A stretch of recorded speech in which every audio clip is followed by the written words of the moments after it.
I'm going to be interviewing a good friend of mine, Paula Kay.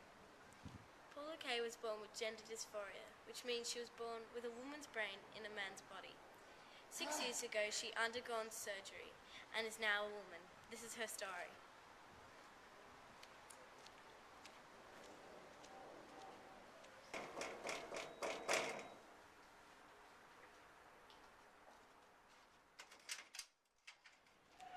Oh, hello, Liam. How are you? Good. What are you doing here? I'm going to interview you. Are you? Yeah, it's going to be an episode on This Is My Life. Is it? Oh, that sounds scary. All right, well, you better come in. Alright. Come on, I've just made a cup of tea. So what was it like growing up in Sydney? Oh, well, the 50s was a time, from the 50s to the 60s was a time of a lot of change. So, first of all, I lived with my parents and grandparents in Haberfield, in the inner city. And then when I was about 5 and a half, we moved out to a housing commission area in Dundas Valley. So, I think for me growing up was really hard. It was a pretty scary time for me. It's just the way I am. It was interesting looking back. I mean, when I was really little, we had horses and carts to deliver the bread. Yeah. And a clothes prop man used to come around and sell clothes props to hold up the clothesline and stuff like that. When I think back to it now, it's a long, long time ago. Yeah. Yeah. And when we moved to the housing commission, it was really hard. It was pretty rough. So my memories, it was a pretty scary, hard time, and I can remember thinking, I just want to grow up so I can have some control over what's happening to me. When did you discover that you had gender dysphoria? Well, I didn't know what it was called, and I probably didn't learn about that word for a long, long, long, long time. But I guess the first time I knew something about me that was different was when I was about 4 and a half. And had, oh sorry. Or at that age is the first time that I became aware of boys and girls as being different, and that I wanted to be a girl. So what happened, or what did you do when you left school? I left school in 1969 after the higher school certificate, and for my last couple of years of high school I got involved in the anti-Vietnam movement and went to demonstrations and meetings and stuff like that. And I guess that was the way that I entered into the counterculture. So when I left school from the anti-Vietnam movement, I guess I sort of moved into that hippie counterculture, and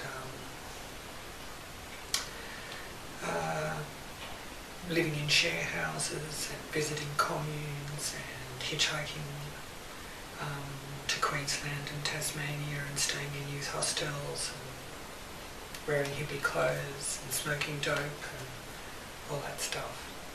And you were in the army, so that's a very large gap of where from a hippie to a army soldier, I guess. So what made you change? It is a big jump. I was very much opposed to the Vietnam War as an insane and unjust, crazy thing to be doing. But I come from a family that has a strong tradition of citizen military service. So my dad was in the Army Reserve, and my grandmother was a volunteer in the Air Force Auxiliary during the war, and all my great uncles and great aunts have been in the army. So I guess I grew up with that sort of culture, and it was something that I always wanted to do, and I put it on hold while the Vietnam War was on because that was more important to address. And then I got involved in that whole hippie thing, so it wasn't cool. And I had another focus. But later on, when I kind of emerged from that hippie period, and I guess I was living in a more regular circumstances and working and doing relationships, I thought back to that original interest, and I thought, I'm going to do this. So, I joined the Australian Army and I served for 8 years. Did you meet anyone on the way of that time, so friends, and did you meet anyone you remember from this day? A lot of people that I remember, but there's probably only one person from that period that I'm still in contact with, and that's my husband, Alex. And when did you meet Alex? I met Alex while I was still in the counterculture period, and we met in the mid to late 70s at Transcendental Meditation with the Maharishi Mahesh Yogi. Oh, okay. And I guess we just saw something in each other that we liked. We were similar kind of people. A connection.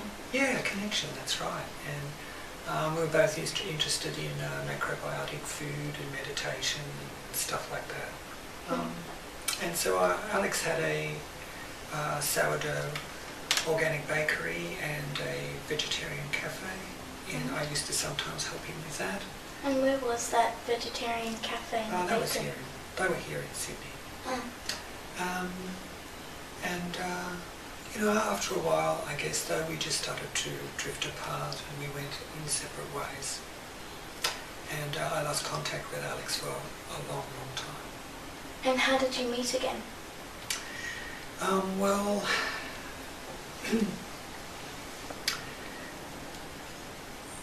When I decided many, many years later, I evolved to the point where I understood a lot more about my condition.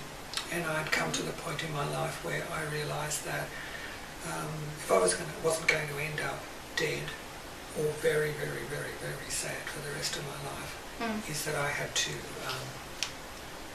become a woman, 100%, and go through that transition process to become a woman.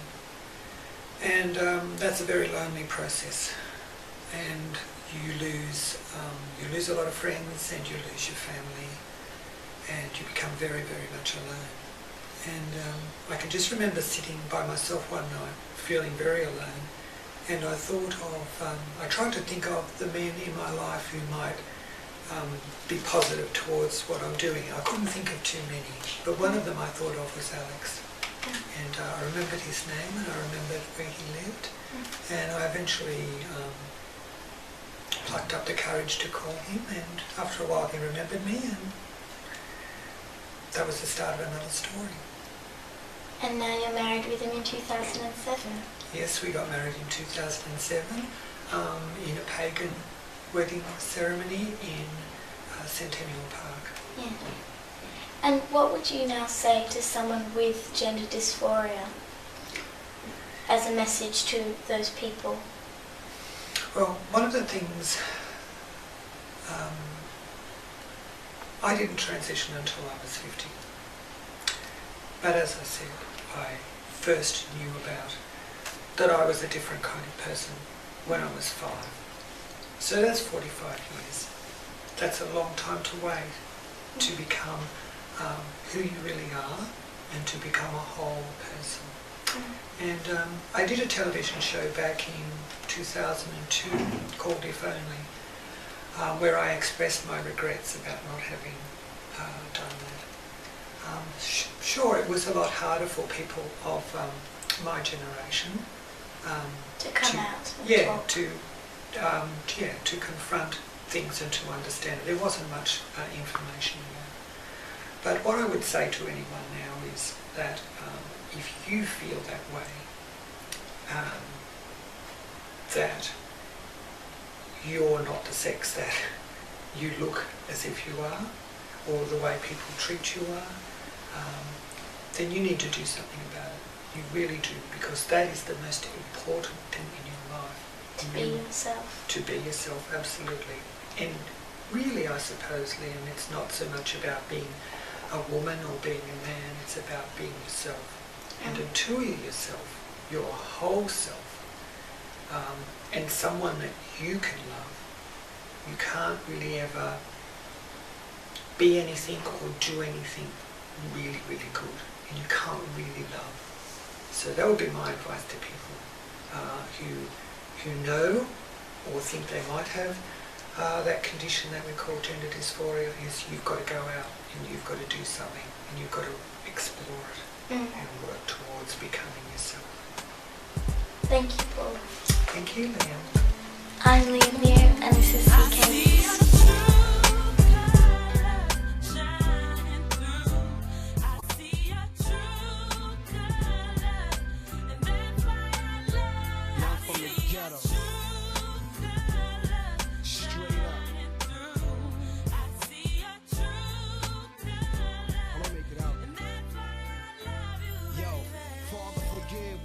Survival we live. I'd rather feed the homeless, take time and talk to the kids. Show them life ain't no walking the bridge. Damn, it's hard as it is. When I be dreaming, I be talking to big. In my hood, it ain't no yellow brick road. You hear the shots echo. Sneakers hanging from a telephone pole. In my ghetto, ain't no rain.